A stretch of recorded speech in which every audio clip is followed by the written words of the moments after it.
days. I'm saying, No kidding. and even though he was debilitated by lupus, physically, his mind was sharp as a tack. Right. But then he said, I said, don't do it, Greg, don't do it. He did it.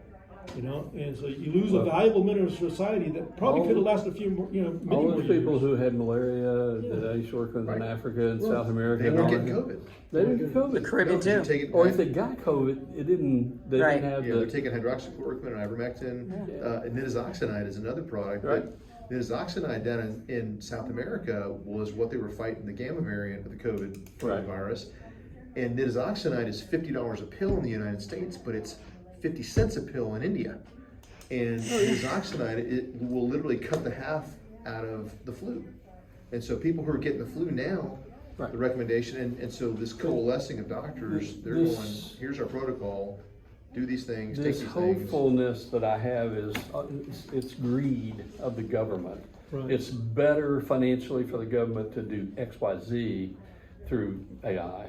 Financially, they make money, or that somebody is benefited, whatever, than the system out here that we've allowed to run wild make that money. Yeah, but the problem is, you're dealing with humans in the government, Yeah. and ABC, big pharma, big sugar, they're pumping, the funds are coming this way, so the corruption is, Right. why would I do what's in, corruption, just like, but corruption's everywhere, it's even in businesses, I look at my business, and say, well, I could pay myself $1 million a year. You know what, that would be taken from my employees.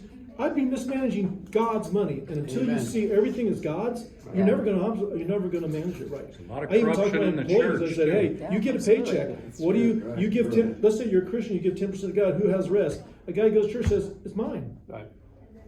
That's why you're screwed up. Yeah, exactly. God can't trust you with $1 million Well, because you think it's yours. That's None of it was mine, and never I'd will say be. the Why AI would you with 90% solution of God's money? is if you really understood the AI stuff that they're proposing in that conference the other day.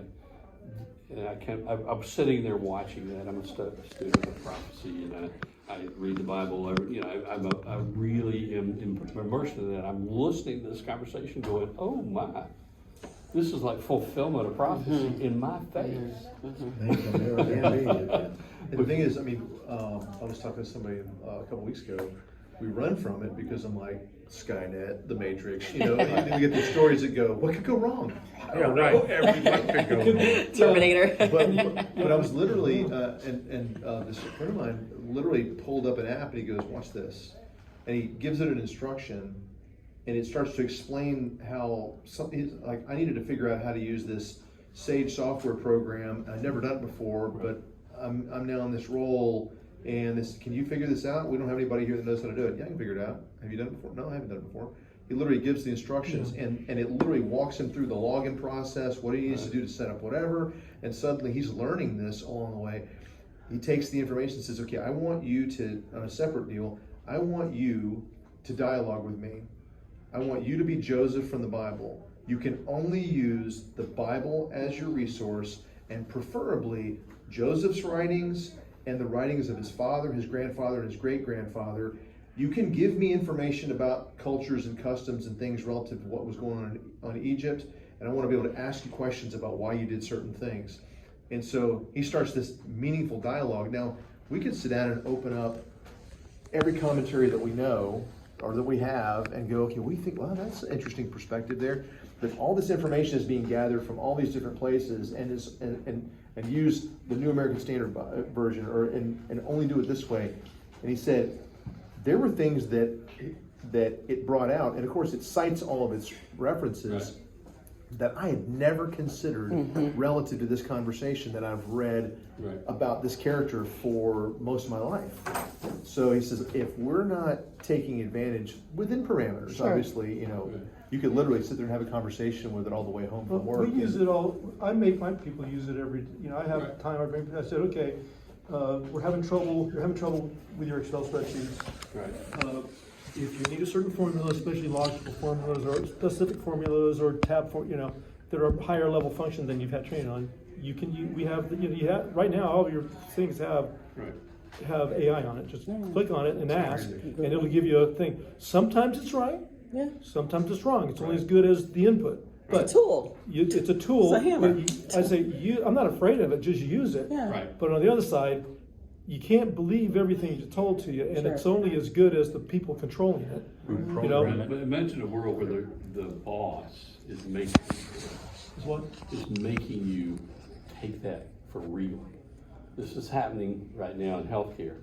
You show up for that appointment, it's automatically telling that provider what's wrong with you before you even get there. It's telling you what disease to diagnose. The provider looks at it and says, "I don't have any of this stuff." That's crazy.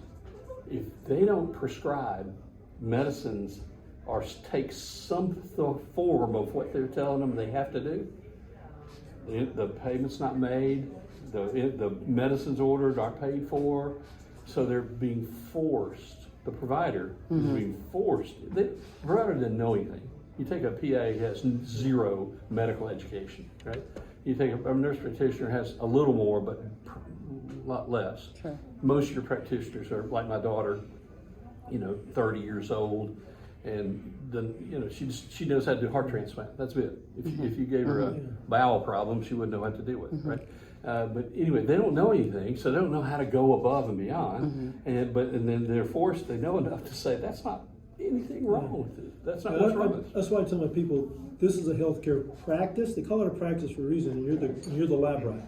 So, I mean, the only thing they can do is, if you feel good, you know if you'll feel bad. And they're going to give you something and say, do you feel good, you feel bad? Well, I feel bad. Well, I better start giving it to you. I'm going, don't practice on me. Just, and so if something's going wrong, do a test. If you cut your knee, okay, get a swab and let's find out what kind of a real life bacteria. example that happened recently, and I won't tell you where, and I won't tell you why, and all that. But a patient comes in and sees an oncologist, young, 50-something-year-old patient. Comes and sees the oncologist. Oncologist says, "Okay, we're gonna put you through chemo. We're gonna treat you this way, whatever." So it's routine visit for the oncologist. But he notices the patient who's seen before walks across the room, he's short of breath. He's just out of breath walking across the room. Doc asks him, or the practitioner asks him, "You have any chest pain? You have any pain?" No pain. Well, it's not the thing. Watch it. Let's run an EKG first. The EKG might be paid for because it's off the grid. It's not an oncology program. Okay. They get him EKG, it's normal. He doesn't ever see the doctor again. He does the EKG, and whatever the receptionist says, okay, everything's clear. You can go on home. Your appointment's next week, whatever. Goes home and dies of a heart attack. If I'm in the old days, if I'm saying I'm going to look at you and I'm going to say, okay, you're having pain. Let's run an EKG. That's not the first thing I'm going to do. I'm going to come over and find out if you're sweating. If you're diaphoretic. I'm going to listen to your heart. I'm going to give you do a physical exam on you, and I'm probably going to do a chest X-ray to make sure you don't have a pulmonary illness. You're that short of breath at that age. None of that stuff is paid for now, so they don't do it. They don't order. They'd say, "I'm an oncologist. That's all I do." It is even though they're internal medicine trained. Silos. Well, they're trained to be that guy that you're seeing. They're trained to do everything.